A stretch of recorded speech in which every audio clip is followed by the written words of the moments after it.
Amém, irmãos? Abra sua Bíblia em Obadias.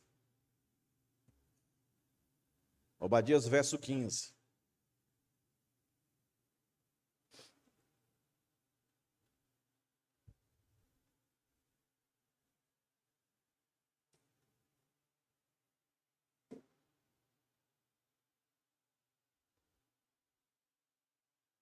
Pode nem apagar a luz, né? Pode nem apagar, né? Senão vai ficar... Eu esqueci de melhorar os slides, ó, irmãos. Estava acostumado a gravar os cultos às quartas-feiras, mas na próxima, se Deus quiser, eu vou melhorar aí os slides para os irmãos verem melhor. Mas vamos ler aí o verso de Obadias.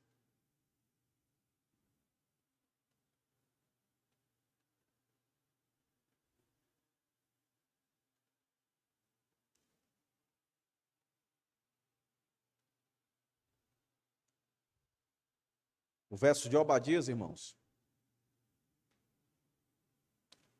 ele explica, preste bem atenção que eu vou dizer aqui, ó.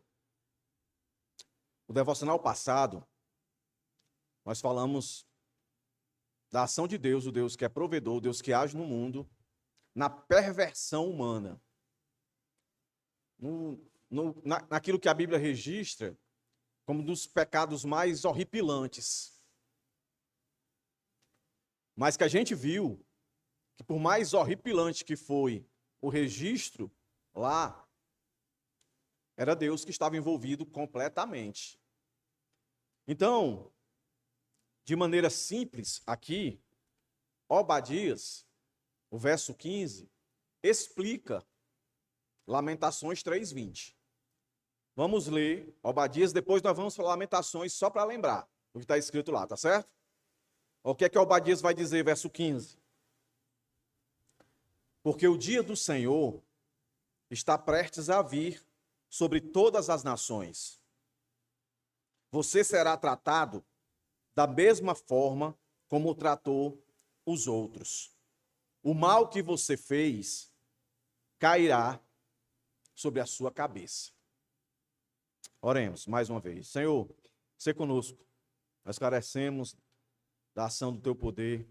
Em mim que falo, em todos esses que aqui estão, os seus corações, que os seus ouvidos de fato estejam abertos, não só para ouvir, mas para entender. Nos faz compreender, Senhor, a relação de tudo aquilo que temos falado aqui nas quartas-feiras, em especial hoje. Em nome de Jesus. Amém. Você percebeu aí, né? Então, ó, o dia do Senhor sempre é um dia de juízo. Todas as vezes que você lê, no Antigo ou no Novo Testamento, dia do Senhor, dia D, é um dia de juízo. E todos os juízos que a Bíblia relatou, eles são uma figura, certo? Como eu posso dizer, uma imagem verdadeira de uma única e pela última vez que vai acontecer o juízo de Deus, que é o que nós esperamos, certo? Então, tudo que a Bíblia disse que aconteceu, aconteceu. Então, essa profecia aqui de Obadias aconteceu.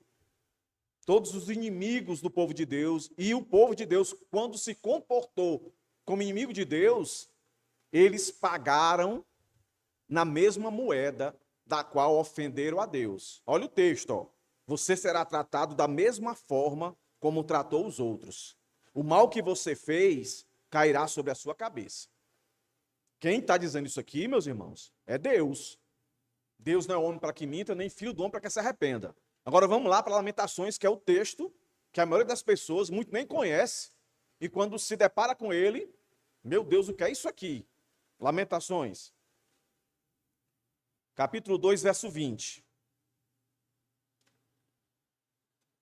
Vê, ó Senhor, e considera a quem tratastes assim. Assim como? Será que as mulheres deviam comer o fruto de si mesmas, as crianças que elas tanto amam? Ou será que os sacerdotes e profetas deviam ser mortos no santuário do Senhor? Aí se continuar o verso, nós vimos isso na devocional passado, mortes cruéis, não é? Mas o verso 20, ele é o mais horripilante.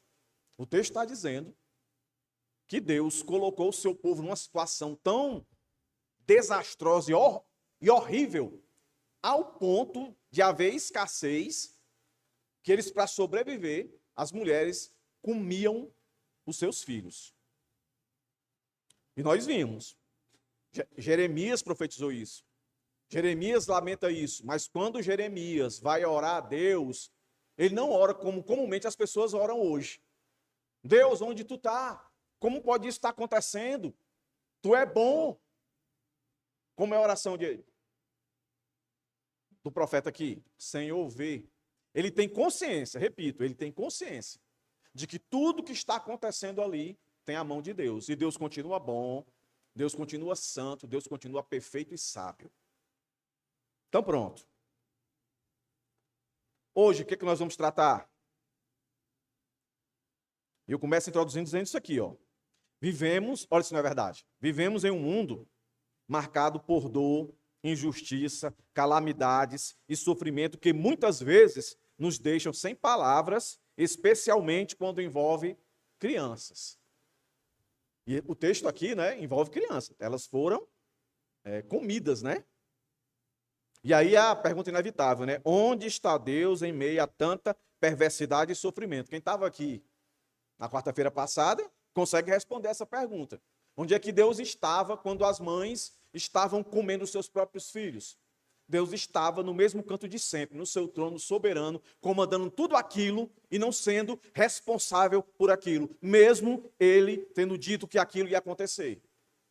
Aí eu digo mais. A Bíblia vai dizer, pelo contrário, revela que Deus não está ausente, nem indiferente. Ele governa o mundo com providência santa, mesmo quando permite que o juízo, a corrupção e a dor se manifeste. Lembra que eu costumo dizer aqui para os irmãos, não é muito comum a gente ouvir sermão onde se fala de morte, onde se fala de juízo. As pessoas querem sempre ouvir bênção, bênção, bênção, bênção, bênção, bênção, mas é só parar, pensar, cair na real, que ninguém vive só de bênção. Todos nós aqui, em algum momento da vida, passamos por muitas dificuldades. O mundo não é fácil, nunca será fácil, pelo simples fato de o mundo ser caído. A única solução do mundo é Cristo. E aqueles que estão em Cristo, a Bíblia diz que já são vencedores. Ou melhor dizendo, maior que vencedores. Então hoje aqui, eu vou querer fortalecer o argumento que tudo isso que a gente lê de forma tão dura, né?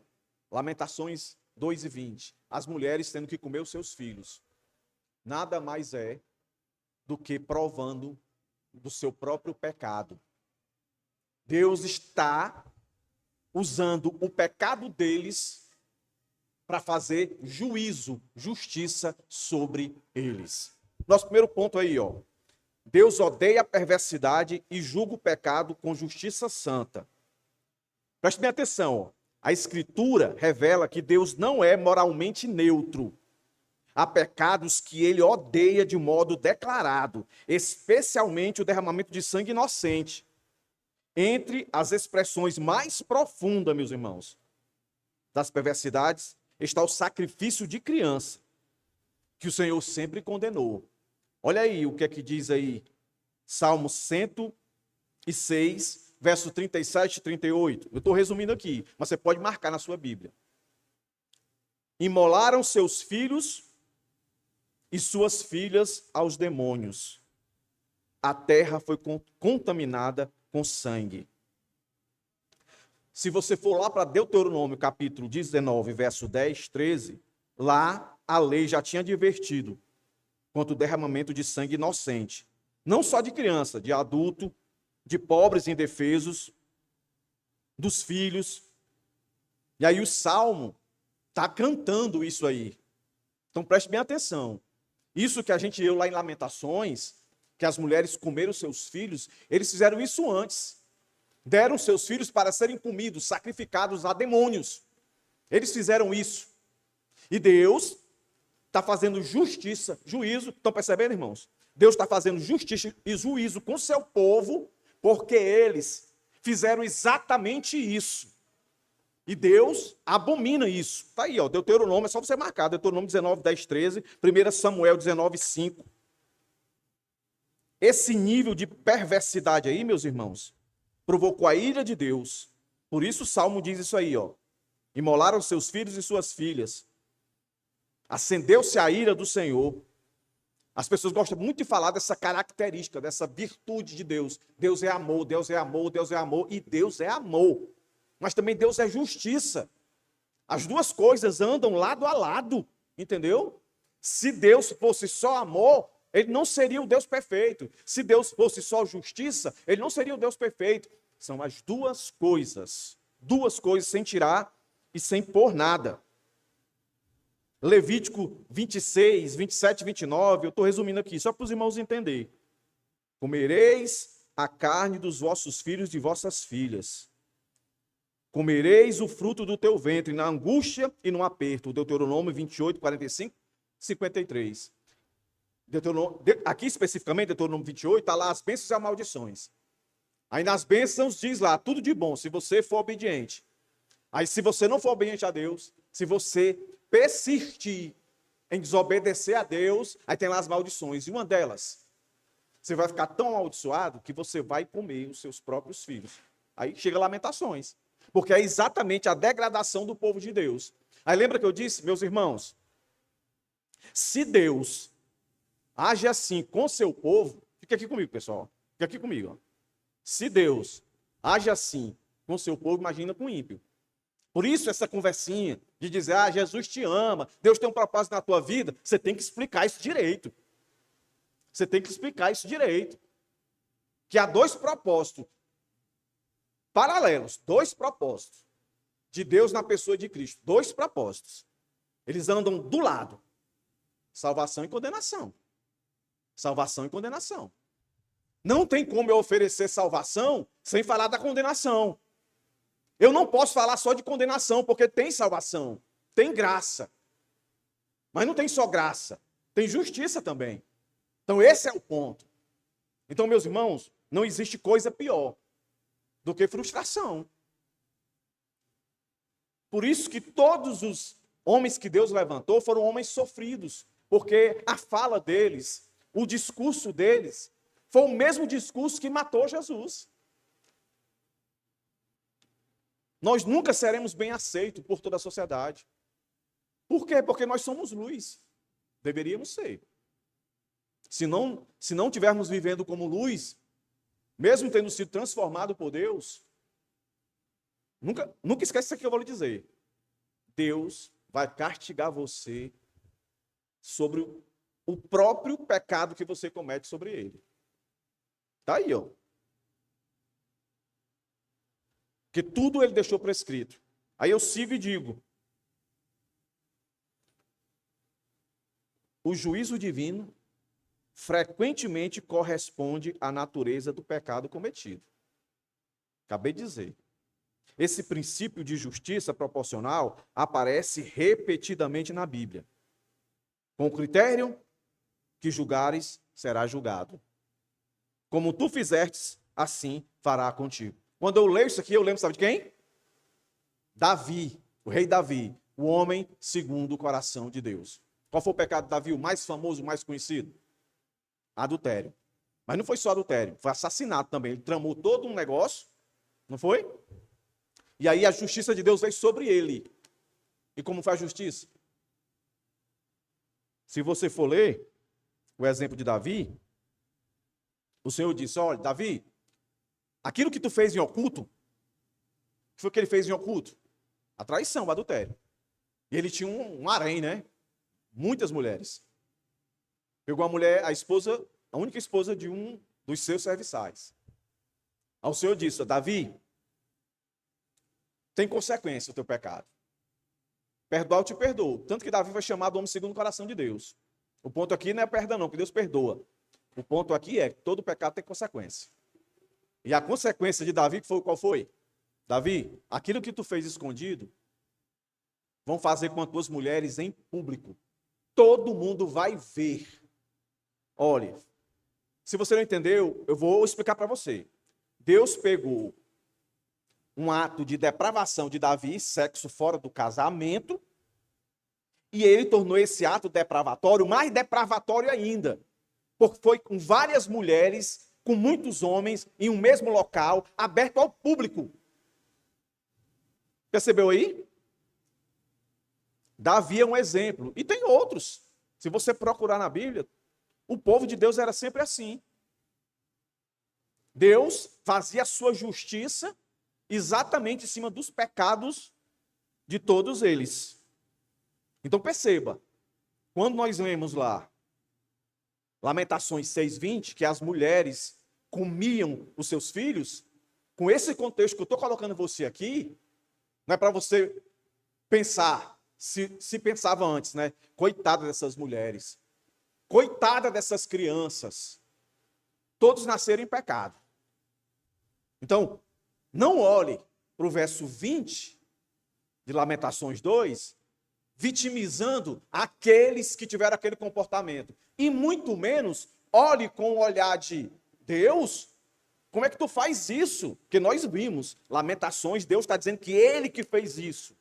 Eu vou fazer vocês comerem, os filhos de vocês. Eu vou colocar vocês em situação tão periclitante que vocês vão ter que comer para sobreviver, os filhos de vocês.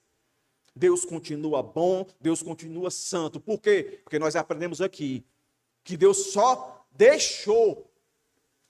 deu liberdade para que eles praticassem os pecados que comumente eles já faziam. Isso parece, sabe o quê? Aquilo que está escrito lá em Romanos, capítulo 1. E Deus deixou. Olha aí, ó. Abre aí, Romanos, capítulo 1. Olha esse novismo linguajar. O que é que Deus deixou eles com liberdade para fazer? Olha aí. Romanos capítulo 1.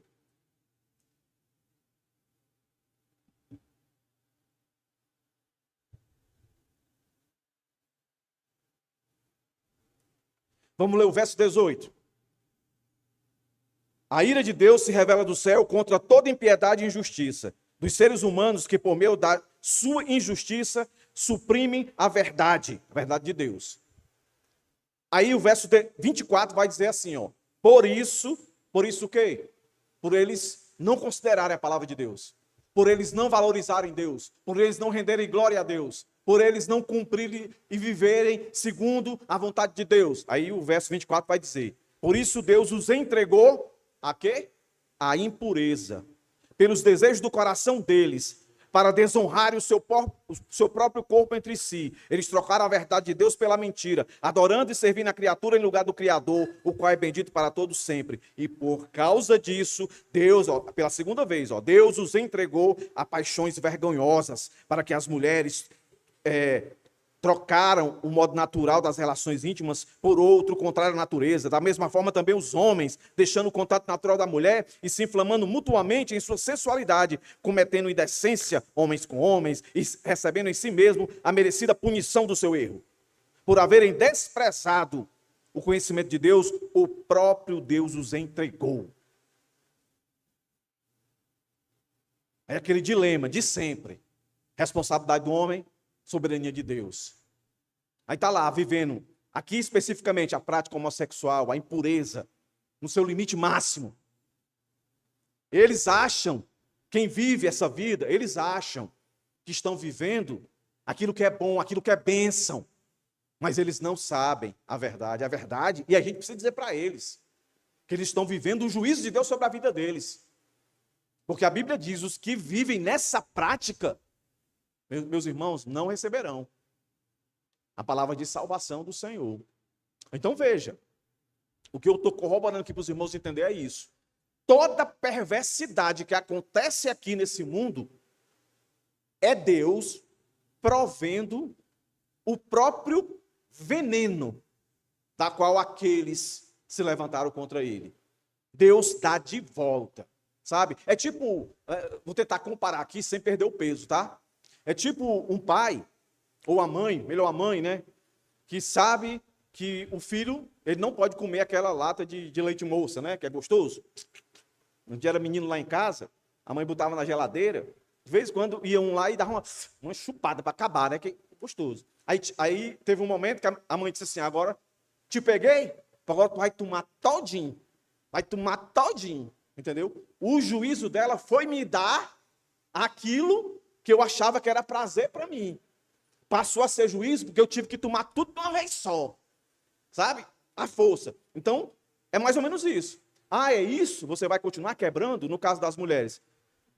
Das mulheres que eu digo do povo de Deus naquela época, que entregavam os seus filhos, faziam holocaustos, né, para os demônios, entregando, oferecendo. Aí Deus, aí é?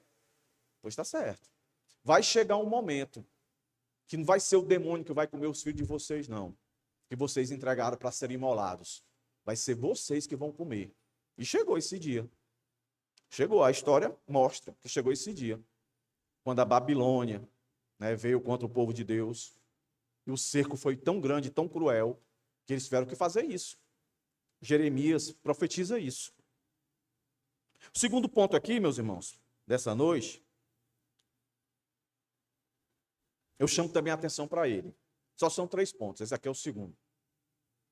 O sofrimento físico é um chamado visível ao arrependimento universal. Jesus ensinou, presta atenção, vou dar um exemplo aqui bíblico. Jesus ensinou que calamidades sejam causadas por crueldade humana ou por eventos naturais, não indicam que suas vítimas eram piores pecadores. Lucas 13, ele transforma essas tragédias em uma advertência espiritual. Essas tragédias aí, uma foi um evento natural, morreu um monte de gente. Outra foi a construção de algo que deu errado, caiu a torre e matou um monte de gente. Aí chegaram para Jesus e perguntaram para ele, Jesus, quem foi que pecou aí? Porque normalmente as pessoas associam uma coisa ruim quando acontece com uma pessoa, que a pessoa está em pecado, né? Principalmente se ela disser que é crente, né? Se ela disser que é crente, ela diz, é pecado que tem aí.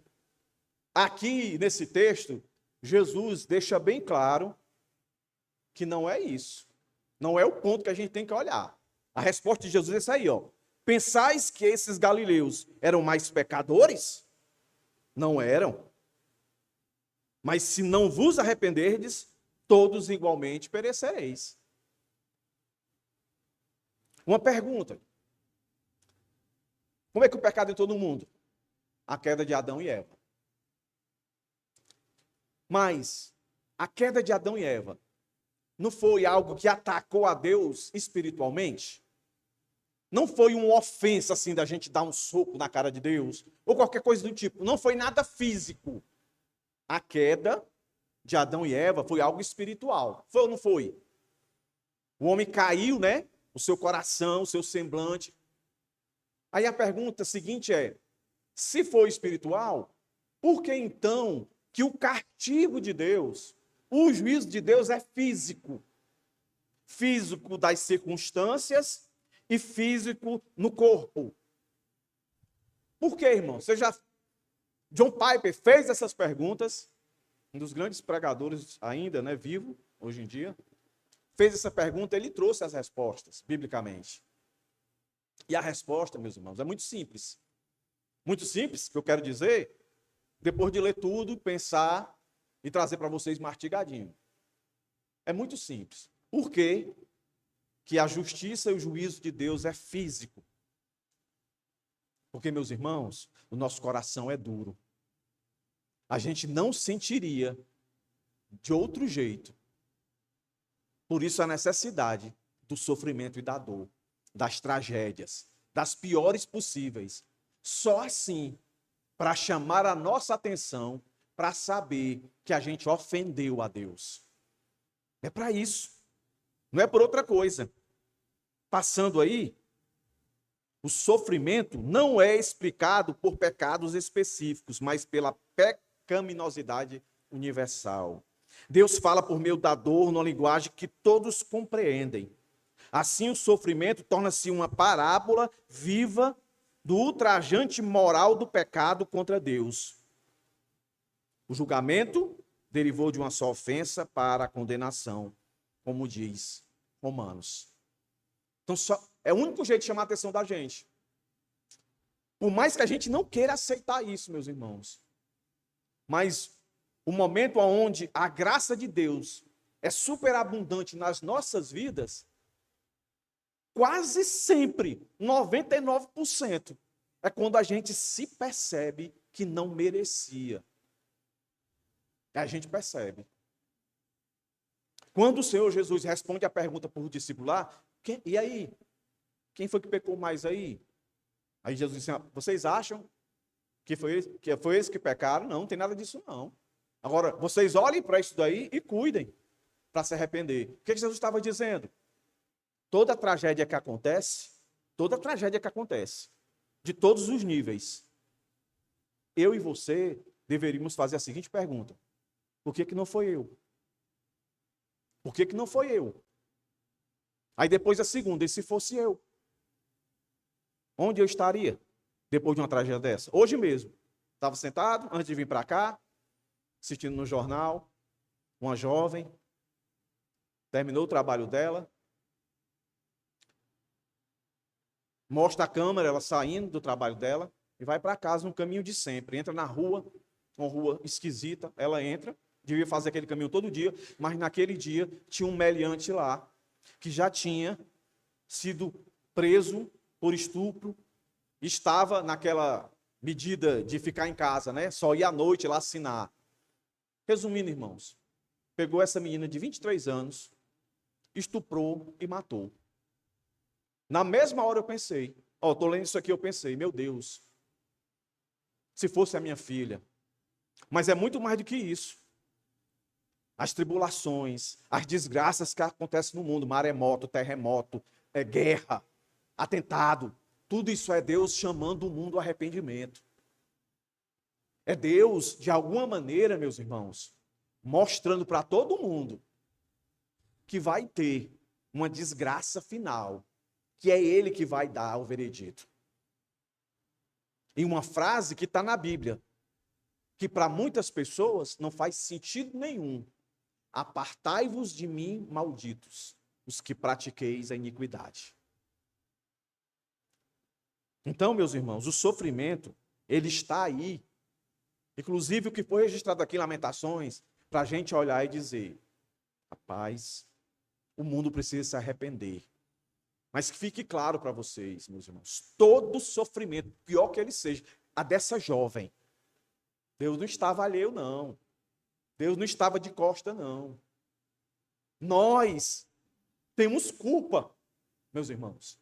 Os nossos pecados, entendeu? Que fizeram o mundo ficar assim. Se essa jovem tiver tido um encontro com Cristo, meus irmãos, tudo que ela passou ali, por mais horripilante que seja, não vai representar nada diante da eternidade com o Pai, que a trouxe a vida, que deu fogo de vida a ela. Esse é o ponto.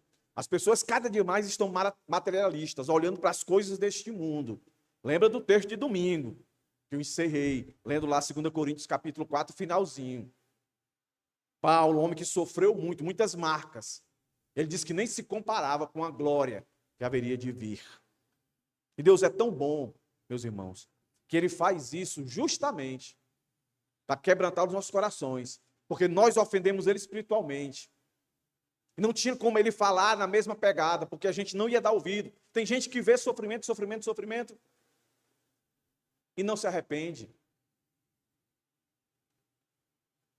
Terceiro ponto, para terminar. Nunca esqueça disso também. Então aqui tem juízo, mas tem graça também, irmãos.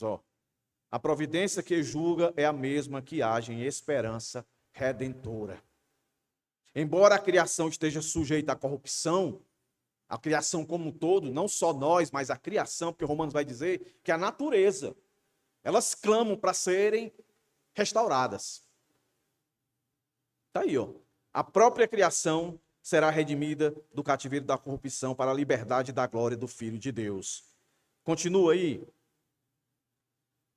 O sofrimento presente é descrito como dores de partos dolorosas, mas está gerando o quê? Uma glória futura.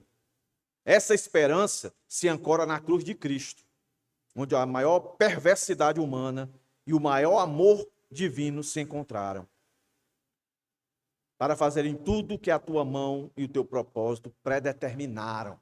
Sabe onde é que está esse texto, não é? É quando vai querer descobrir quem foi que matou Jesus. Quem foi que matou Jesus? Quem foi? Ah, foi Pilatos. Ah, foi os fariseus. Ah, foi os gentios. Foram os judeus. Foram, está lá o nome deles tudinho. Mas no verso seguinte, fizeram tudo segundo o decreto.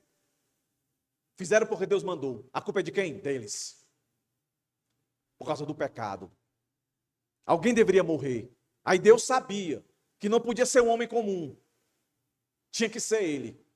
Mas ele também sabia que ele não podia sair lá do trono dele, porque ninguém pode ver Deus.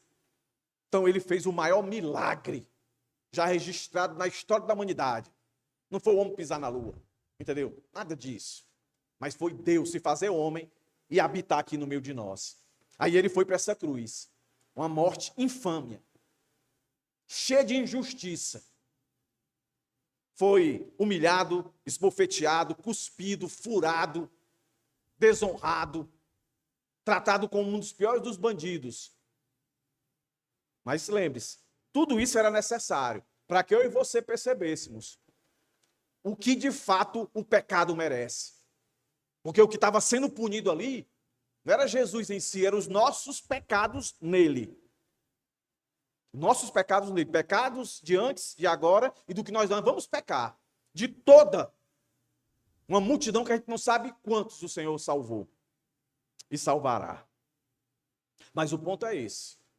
Quando você se defrontar e vai se defrontar, vai ser confrontado com muitos textos parecidos como esse. Nós já vimos muitos aqui, quando estávamos estudando Amós, Joel e outros mais, não é? Que o Senhor ia levantar uma nação, a Síria. Ele vai chegar, vai pegar as mulheres grávidas e vai cortá-las ao meio. A gente viu isso, isso aconteceu. Isso não é história não, foi Deus que mandou. Deus continua bom, Deus continua santo, Deus continua justo, Deus continua sábio. Se Paulo entendeu isso, nós temos que entender. Então, quando a nossa mente ficar perturbada com aquilo que nós lemos, nós temos que colocar o nosso coração onde ele deveria sempre estar, na confiança do Senhor. E Deus é tão bom que deixou a sua palavra para nos consolar. Então, quando a adversidade bater a sua porta, saiba, ela não vem à toa. Deus está dirigindo a ela. Mas ele não quer fazer o mal a você, por mais que o mal aconteça com você. Tem um propósito, que às vezes ele explica, mas às vezes não. Aí é hora a gente se calar e dizer como Paulo, ó a profundidade das riquezas, tanto da sabedoria. Quem conhecer a tua mente para te dizer alguma coisa e querer alguma coisa em troca? Quem pode te alcançar? Senhor. Aí ele termina dizendo o quê? Porque dele, por ele e para ele são todas as coisas. Todas as coisas são todas as coisas, irmãos. As boas e as ruins. As que estão na luz e as que estão nas trevas. Tudo, tudo, tudo, tudo glorifica o nome dele. Porque ele é o autor da vida e o autor da morte. Só que na Bíblia o paralelo não é vida e morte. Na vida, o paralelo é nascer, morrer. Lembra que eu disse isso para os irmãos? O argumento? Se Deus é o que dá existência a todo ser humano, ele que dá a existência, a pessoa vem à existência, começa a respirar, ver, enxergar, tem a sua autonomia dentro da vontade de Deus. Aí quando ele vai para o cemitério, tem uma outra força paralela que interrompe esse nascimento? Não, irmãos. Não.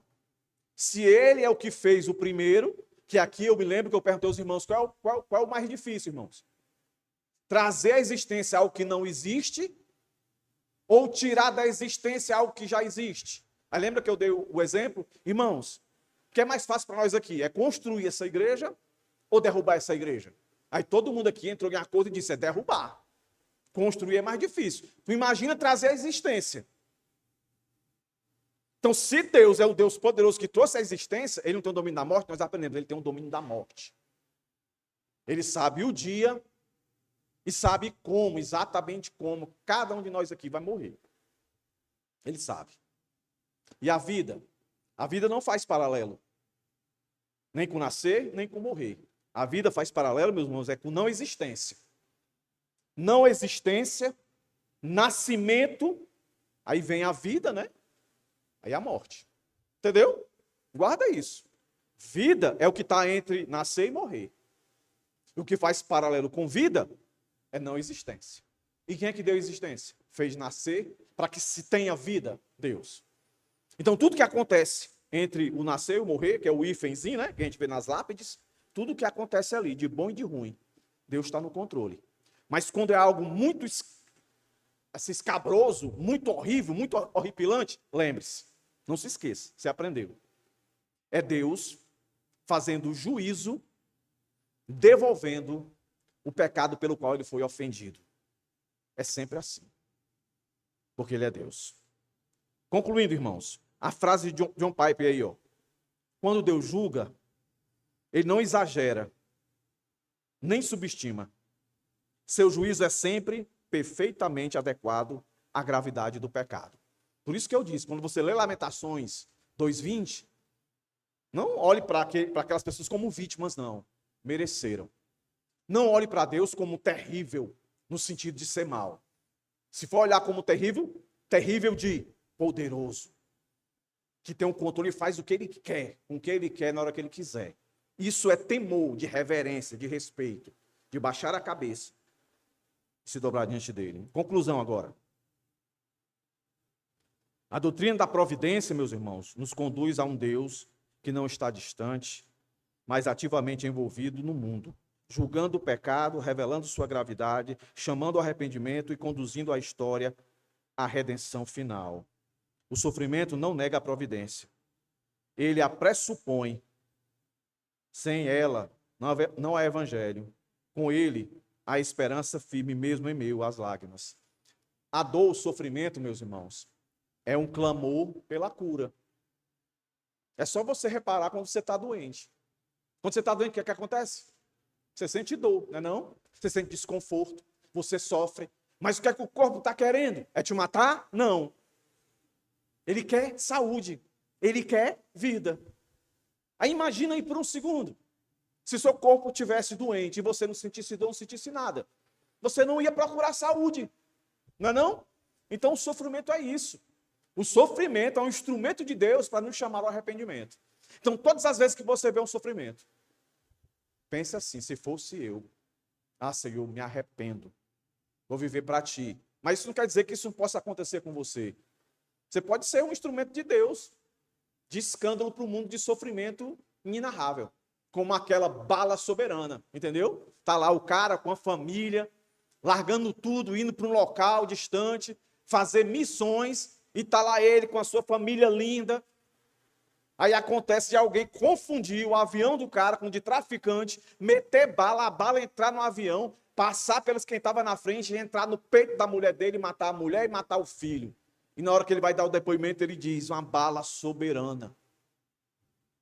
O que é que ele estava querendo dizer? Que aquele sofrimento, aquele terrível sofrimento, aquela lástima, aquele fato horrível que aconteceu, não estava fora do controle de Deus. Deus sabia. E repito, vou terminar dizendo, eu me sinto muito mais confortável em saber que Deus tem o controle de tudo, até das piores desgraças, do que não. Porque aí Deus para mim não seria um Deus bom e maravilhoso.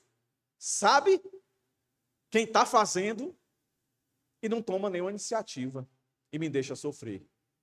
Mas quando eu sei que aquilo que está acontecendo comigo é Ele que está fazendo de um jeito que eu não consigo compreender, eu descanso. Porque eu sei que Ele quer o melhor para mim. Porque existem várias e muitas promessas que Ele diz que me ama, que Ele diz que cuida de mim, mas que Ele diz que muitas das vezes Ele precisa me disciplinar para mostrar que, de fato, Ele é meu pai e eu sou filho dele. Amém, irmãos? Aí eu deixo aí, ó, finalzinho aí, ó, 3 aplicações. Com isso aqui que você ouviu, viva em arrependimento diário, reconhecendo que cada dia, né? Cada dia sem juízo final é uma dádiva da misericórdia de Deus para você. Encare o sofrimento com empatia e esperança. E, por fim, descanse na cruz de Cristo. É isso, irmãos. Que Deus tenha misericórdia de nós. Fique de pé, vamos orar. Domingo não haverá culto, tá, irmãos? É a semana de carnaval, normalmente nós não fazemos culto. Eu vou estar lá em Aquiraz, vou pregar no acampamento. Que o Senhor ore, os irmãos orem pela minha família, que eu vou viajar para lá. E os irmãos que vão viajar também orem uns pelos outros, que Deus leve e os traga em paz. Vamos passar por esse período que é uma data marcada para depravação realmente ganhar todos os holofotes, né? Que Deus tenha misericórdia de nós, que nós sejamos aquilo que o Senhor nos chamou a ser. Igreja viva, santa, operante. Senhor, muito obrigado por essa noite. Nos leve em paz.